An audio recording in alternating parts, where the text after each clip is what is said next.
Philosophically, there are three different methods for solving problems in mathematics that we're going to be applying to triple integrals. One of those is being clever.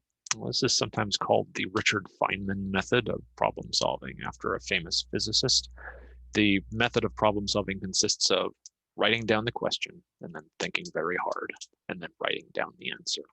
For most purposes, this is not particularly practical. We can also be lucky.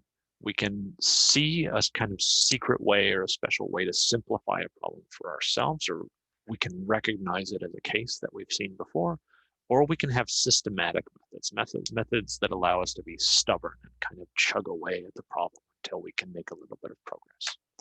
So in this particular case, setting the bounds for triple integrals, there are some shapes that we're going to see over and over and over. We got rectangular prisms or spheres or cylinders and things like that. Being able to recognize those and set them up in a reasonable way is something that's very useful to be able to do.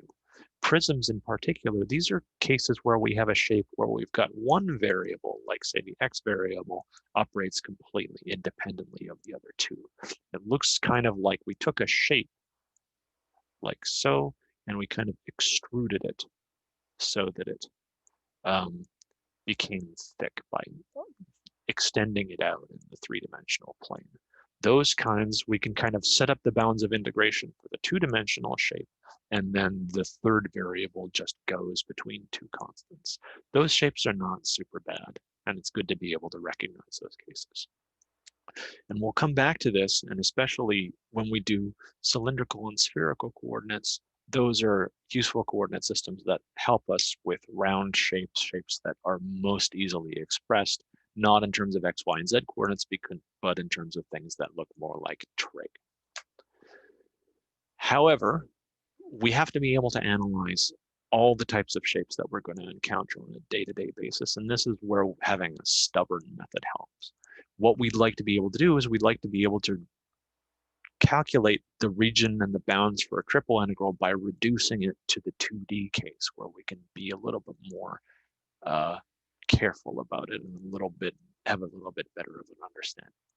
And what these do is all of these methods are going to take a three-dimensional shape, like this shape we see here, this kind of triangular pyramid type shape.